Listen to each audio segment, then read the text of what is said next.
Welcome to Sarah's Scuba and Travel Channel. Barcelona is a large city in the Catalonia area of Spain that sits on the coast and is known for its art and architecture. If traveling from another city in Spain, Barcelona is easy to access by train. There is no need to rent a car. In fact, it is much easier not having to deal with parking and traffic. To do a quick search of the various train lines and to find the right departure time and class, I use trainline.com.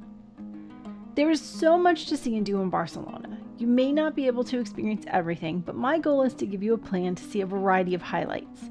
Staying in a central area is key to minimizing travel time between sites and maximizing your time in the city. We stayed at Hotel Montjuic, located across the street from Plaça de Catalunya and on the end of La Rambla. This was a great location. I will put a link to the hotel in the video description below, just in case you want to check it out for yourself. Another way to maximize your time is to group attractions by areas, so you're not wasting time traveling between sites. I have done this as well for this itinerary. Once we were checked in, we were ready for a late lunch. Per the recommendations from the hotel, we headed to La Flauta for tapas. We were so glad we tried this location on our first day because we fell in love with it and went back for dinner another day. There are a variety of options, including a daily menu, and everything was so good, including the sangria. In the evening, we took advantage of our location and strolled La Rambla, which is a tree-lined promenade with shops and restaurants. Along the way, we came across Mercat de la Boqueria, and we took a walk through. Merchants were selling everything from jamón, empanadas, fruit, olives, candy, nuts, spices, and more. This would be a great place to grab a few items to have a picnic or stock up on a variety of snacks and treats for your adventures or to keep in your lodging. La Rambla continues for 1.2 kilometers and ends at the Christopher Columbus Monument at Port Vell. We walked along the Rambla del Mar and saw the Murastals, which are the famous stargazer statues floating in Port Vell, as well as the massive seagulls. These seagulls were a lot larger than the ones we have in Florida. I couldn't believe how big they were.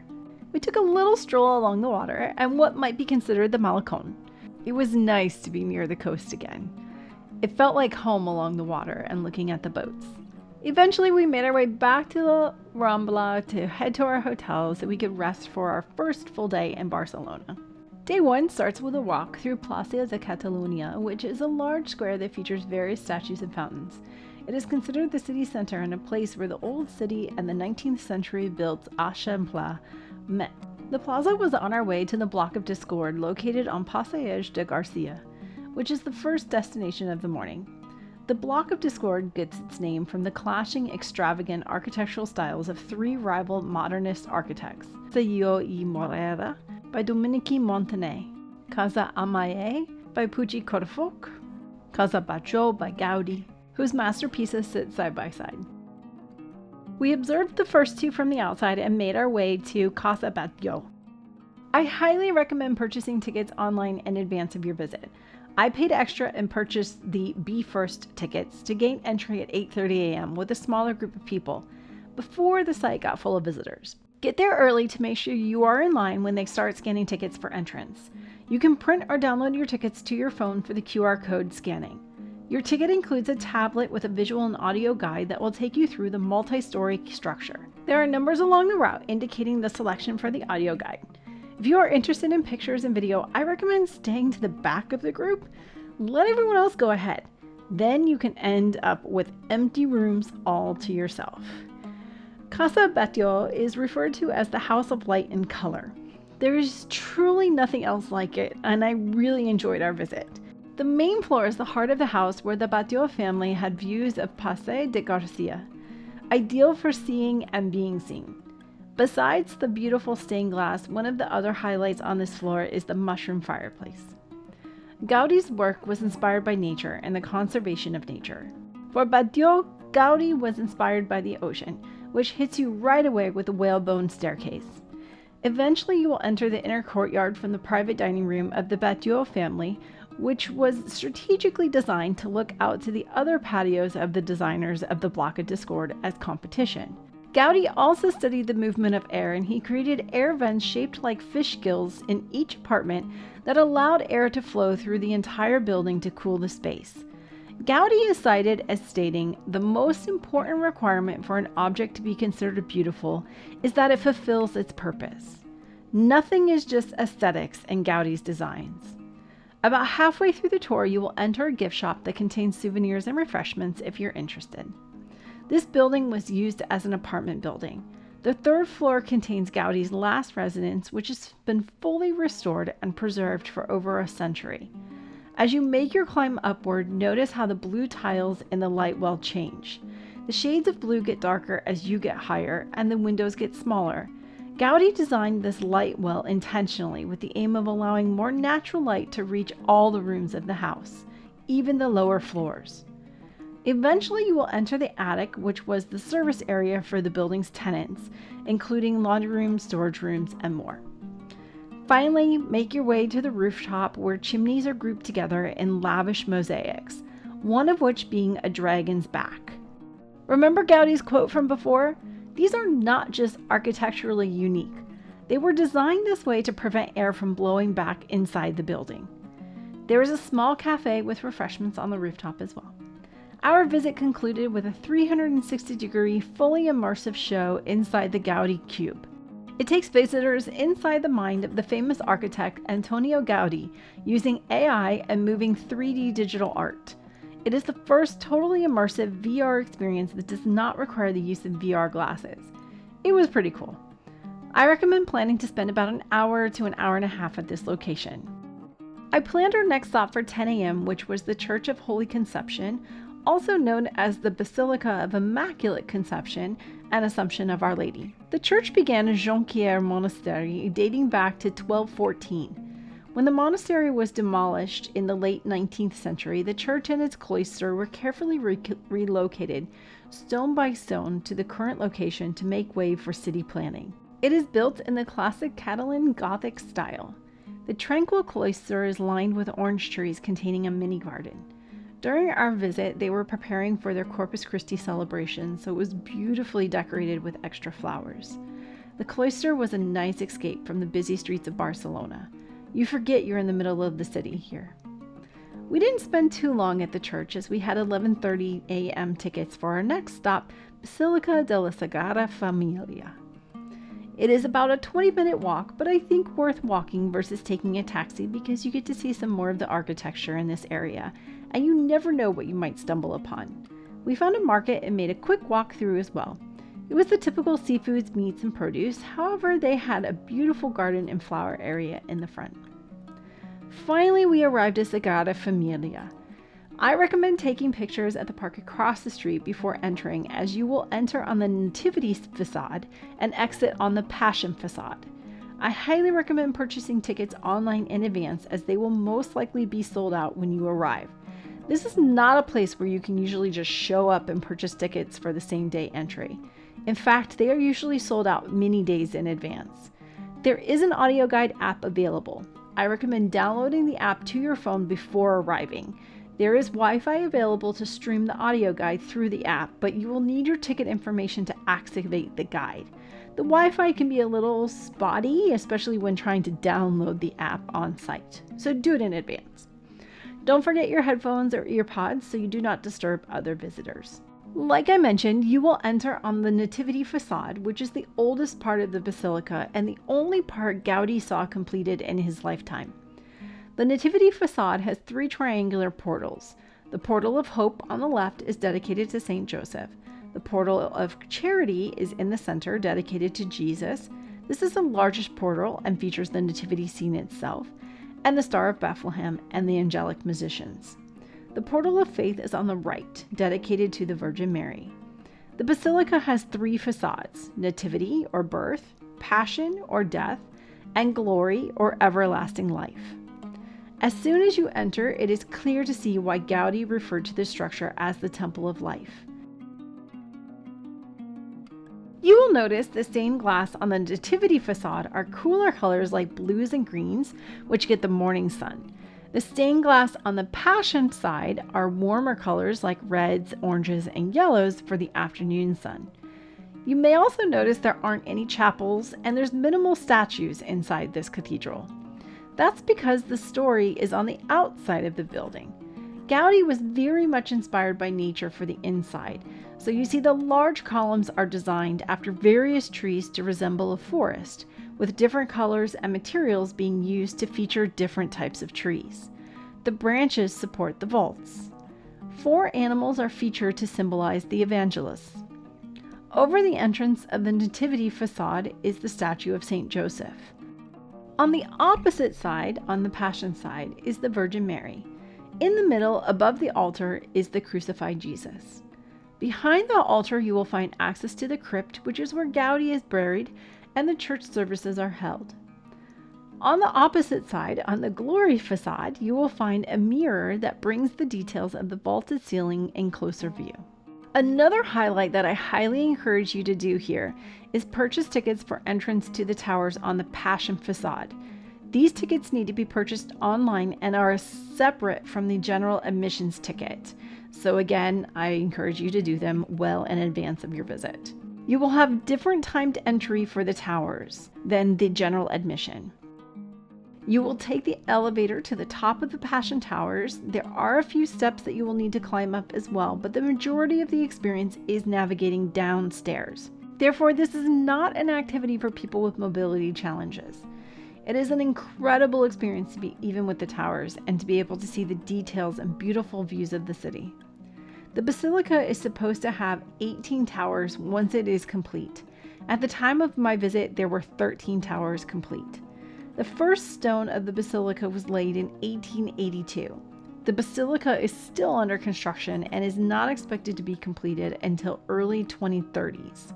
The Tower of Jesus Christ is designed to be 172.5 meters high, just slightly shorter than Montjuic nearby.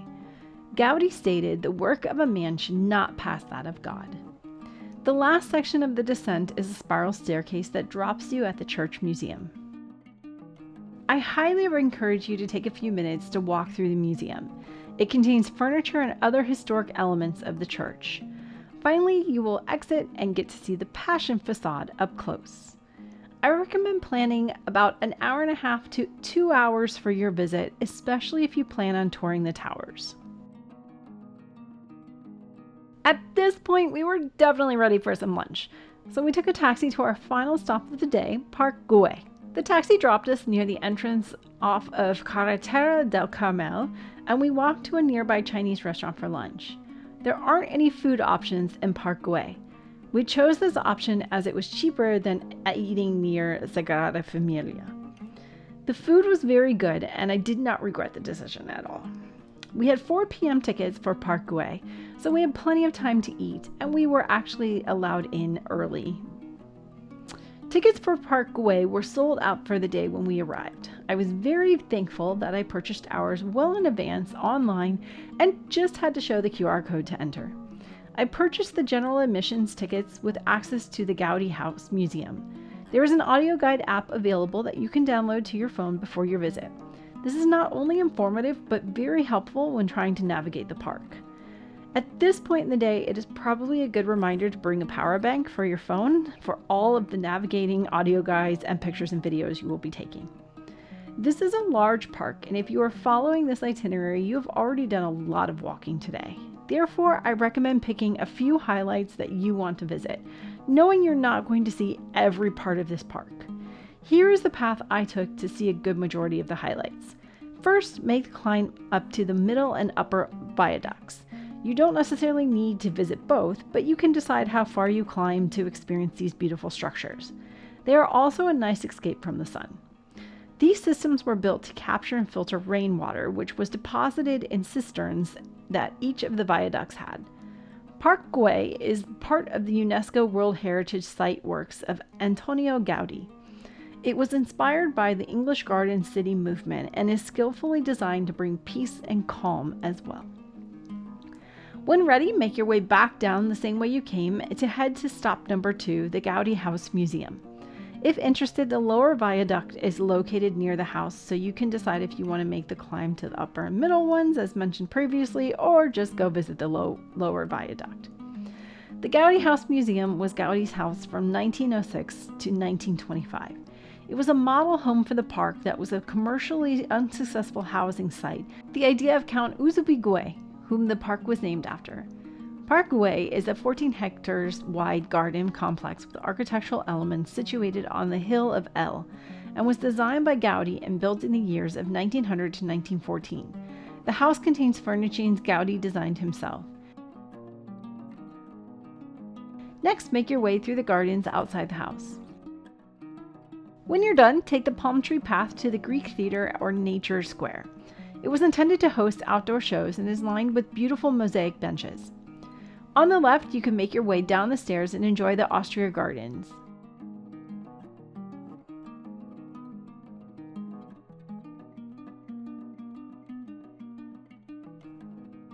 Then continue to the Hypostyle Hall, which was to act as a covered market area. It contains 86 fluted columns with small domes built using the Catalan vault technique, covered in trancuttis or broken tile mosaics. The space is gorgeous and each mosaic is unique. It is another great escape from the hot summer sun. Next, make your way down the monumental staircase. The monumental staircase is a double stairway structured in 3 sections, combining rocks and vegetation. The second flight of stairs is decorated with a fountain in the shape of a snake's head resting on the crest of Catalonia, a dragon with very vivid colors, which has become the most popular image of the park and is a tripod that looks like it's made up of 3 snakes. At the bottom of the staircase, you will find the Porter's Lodge pavilions. You can tour both. The one on the left is called Casa del Guarda, which is where the porter for the park lived. The one on the right was used as the Porter's Lodge with a waiting room and telephone booth. Today it is the visitor center and gift shop. I recommend exiting here on Carrer de Lat to see the outside wall.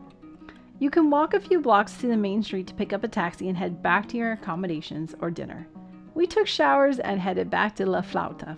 The restaurant is so good and it was always packed with locals, which is always a good sign. Please let me take a quick break to share the international travel log that I created with you. This log allows you to quickly capture your daily adventures without logging long journaling sessions at the end of your day. There is a place to record your bucket list travel goals and a map to track your travels. The log contains 50 entries, each containing a mementos page to visually capture your memories for each day. For more information and to order your copy, please see the link in the description below. Okay, day 1 was definitely a full day in Barcelona, and day 2 is just as full, so let's get started. We started the morning with a taxi ride to Montjuic Castle. The distance to the top of the hill is quite far and the roads are steep. Do not plan on walking to the castle from your starting point for the day. This will take a good amount of time and you will probably be tired when you get there. We still have a lot of walking to do. When you arrive, you will immediately be hit with the beautiful gardens and the moat that surround the castle. Cross the bridge and you can purchase the tickets and audio guide at the box office on site. If you're like me, you can purchase them online in advance as well. You are provided a map with the numerical codes for the audio guide. The audio guide will take you through the history of the castle from when it was just a hill with a lookout to a long history of alternating between a strategic castle and prison multiple times before becoming the museum it is today. Your audio tour starts at St. Corles Baston with beautiful views of the harbor and old artillery. This is a great location to view Barcelona, and it is very clear how this location served as a protective defense for the harbor and city. Next, the audio tour takes you through the thick castle walls into the parade grounds. It is surreal and humbling to think that you are standing in a location that served as an internment camp and prison, where executions occurred along with the training of soldiers and military. There's a little cafe here if you need some water or a snack. The rooms that line the parade ground include the visitor center, which contains more information about the history of the castle and artifacts. The name Montjuic comes from the Jewish cemetery that existed here until 1391.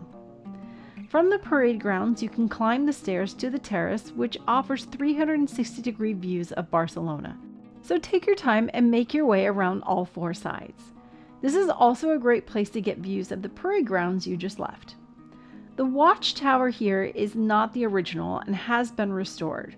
As far back as 1037, there was mention of the watchtower that would fly different sails to give warnings of incoming ships into the harbor. Next, you will make your way to the sea-facing wall, which contains more of the old artillery and some garden areas leading into the Hornwork, the Ravelin, and the Santa Elena moat. The purpose of the hornwork and the ravelin was to prevent access by enemy troops to the inner ward in case they had been breached on the outer one. In 1960, with the alterations to the inner ward, the sheds on the demi-bastion were demolished. The surface was landscaped with flower beds and benches, and a statue of the drummer of Elbrock was erected. There is now a garden of orange trees as well. It is a really pretty area to walk around. Finally, you will make your way back to the front of the castle and visit Santa Amalia Baston. Then you can follow the signs to the exit and make your way out of the castle back to the main road. From here, we took the Teleferico down. This is an option for getting up to the top of the hill as well. There are round-trip and one-way tickets available for purchase. We did not purchase our tickets in advance. We were able to buy them on site without much wait. The Teleferico ride is a 750-meter ride to the lower station near Montjuic Castle. This is another great way to experience Barcelona and get beautiful views of the city in a relaxing air-conditioned ride down the hill. Upon exiting the Teleferico station, we grabbed a taxi to our next stop, which was about 3 kilometers away. The taxi took us past the Olympic Stadium, which was cool to see. We also passed Palau Nacional, or the National Palace, which is the National Art Museum of Catalonia today. This would be a great stop to add to your itinerary if you are interested. I made a quick stop to get out and run and take a picture. I also wanted to see the magic fountain, but it was turned off due to drought conditions. Unfortunately, this is common in Spain in the summertime. We quickly arrived at Poble Espanyol. You will need to purchase tickets to enter. This location is an open-air space that houses concerts and other events, but it also contains 117 buildings representing Spanish architecture from nearly every region of Spain. I really enjoyed walking through the streets to experience the feel of the different buildings. Many of the buildings also contain shops with traditional artisans working on their products, which are available for purchase. Some hold workshops or have creative spaces set up for visitors to engage in artistic works as well. There are restaurants interspersed throughout the little city, which offered us the opportunity to grab some lunch and refuel before continuing our explorations. As you continue to make your way through the space, there is a sculpture garden and playground available for all ages to enjoy. In the back of the park, you will find the Monastery of Saint Miquel, which contains elements of the 4 Catalan monasteries. Throughout the park, there are various opportunities to engage with art. The Fran Durel Foundation has a contemporary art museum on site, which features works from Picasso, Dali, Moreau, Tapies, and more. It is not a very large museum, so I think it is definitely worth a walk through it. In the same area of the park, inside the iconic Utebo Tower, there was an installation titled Fiesta. This was a short 10-minute video that highlighted some of Spain's most traditional and spectacular celebrations. There were not a lot of visitors present at the time of our visit, which was nice. This might not be a required stop for your itinerary, so I will leave it up to you if you think this is of interest to you and your travel companions. At this point, it was getting into mid-afternoon and really hot, so we took a taxi back to our hotel to cool down and have a little siesta, as our last attraction for the day wasn't until 6:30 p.m. That was La Pedrera Casa Mila, which is another one of Gaudi's masterpieces. I did purchase tickets online in advance of our trip.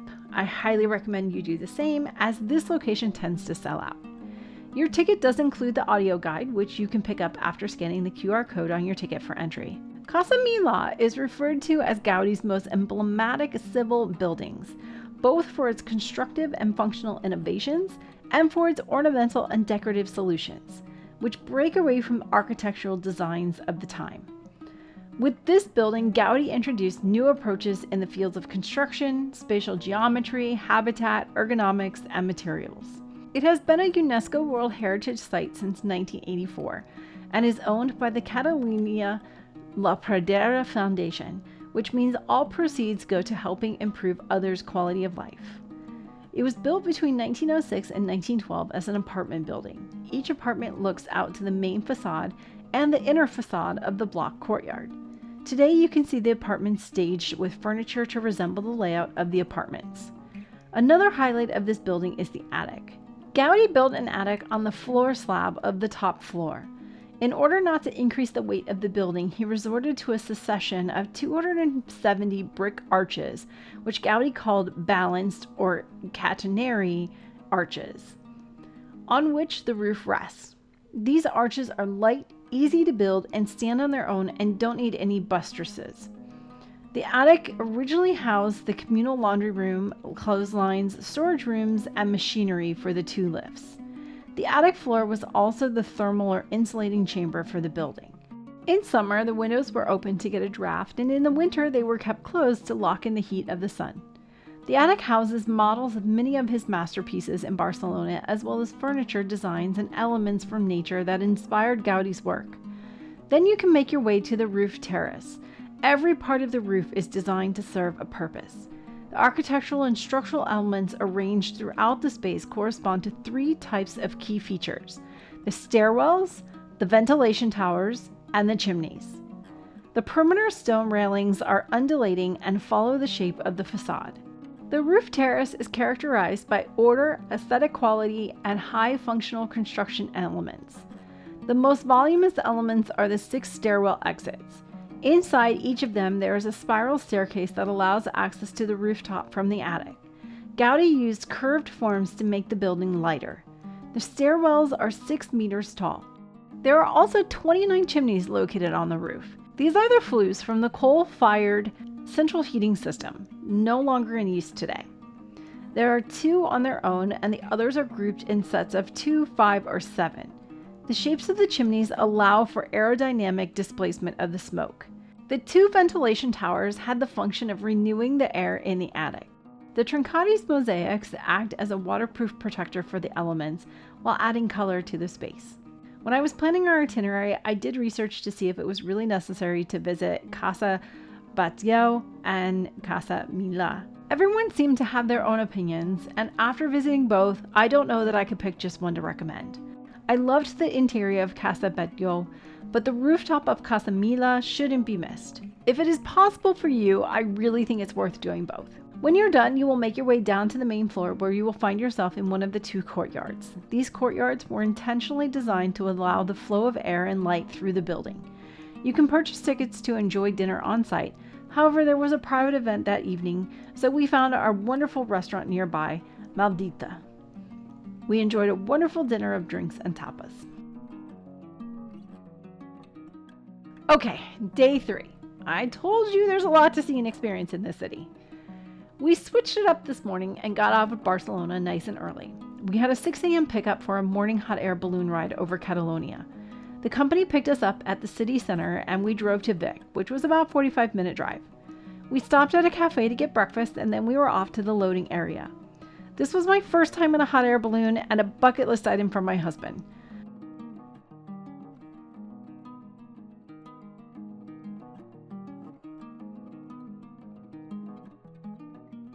Before we knew it, we were off the ground and floating away.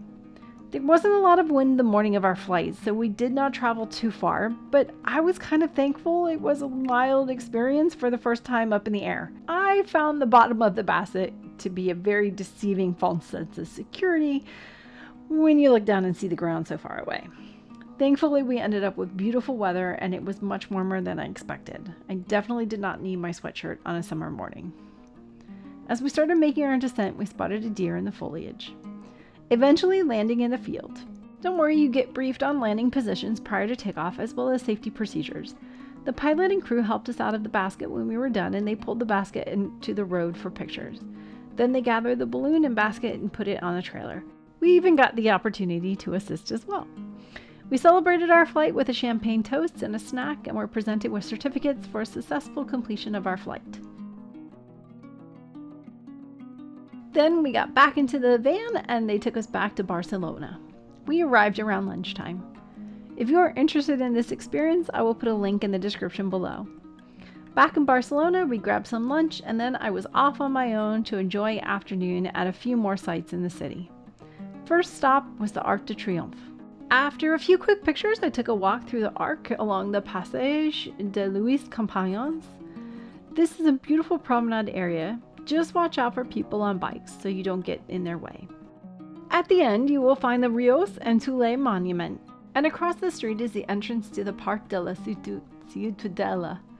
This park is lovely with various monuments and sculptures throughout, leading to the Font Ornamentale, which is the beautiful fountain. Enjoy views from the bottom, and then you can actually climb the stairs to get views from the top and sides. Then make your way to the square to the lake where you can rent a rowboat and enjoy the water. As you start to make your way out of the park, head to the northwest corner of Passeig de Picasso and you will pass the Immaculate de Parc de la Ciutodella. This is a beautiful old greenhouse with various plants inside. There's a lot more to explore in this park, including the zoo, but I was off to my next stop in the Elborn neighborhood, which is a short walk away, Santa Maria del Mar. There was a small fee of €5 to enter. The basilica was built between 1329 and 1383 in the Catalan Gothic style. The short construction period means that the Santa Maria del Mar has a very uniform looking architecture. It was not influenced or mixed with any other architectural styles. Some view this as the most beautiful Gothic church in the city. I quickly saw why. This basilica is gorgeous and somewhat deceiving from the outside. During the Spanish Civil War in 1936, the church was on fire for 11 days.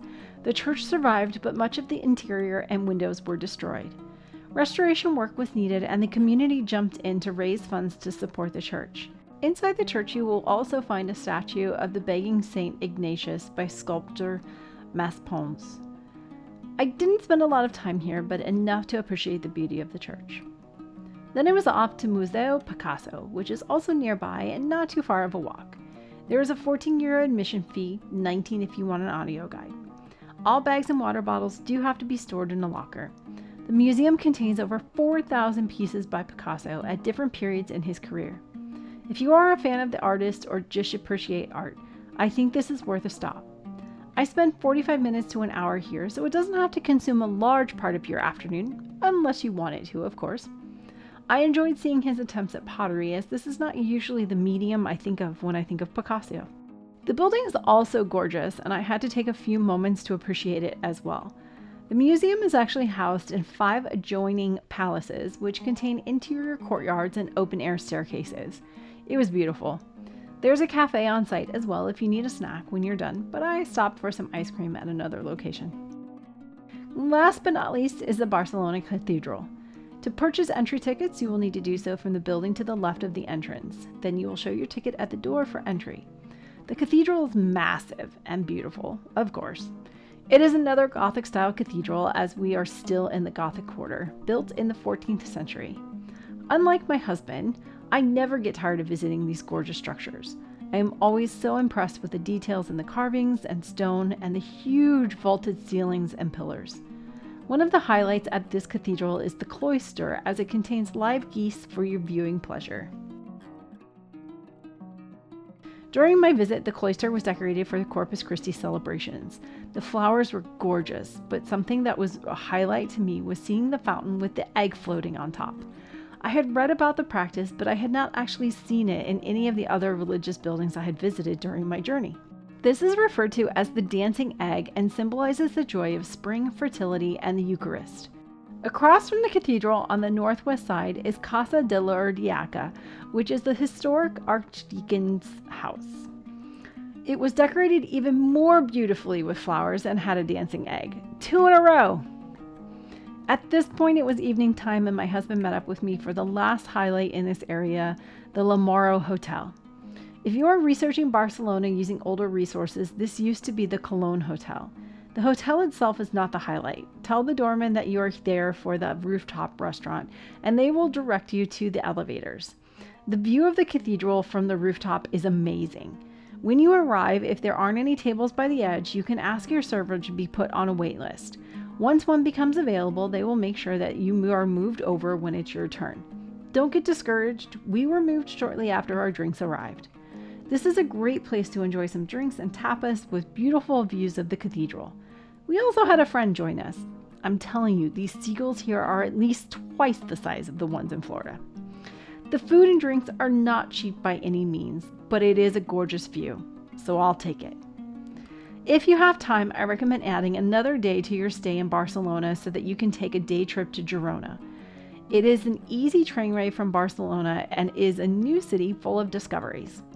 For more information, please see my Girona, Spain, a day trip from Barcelona video, which will help you plan your extension.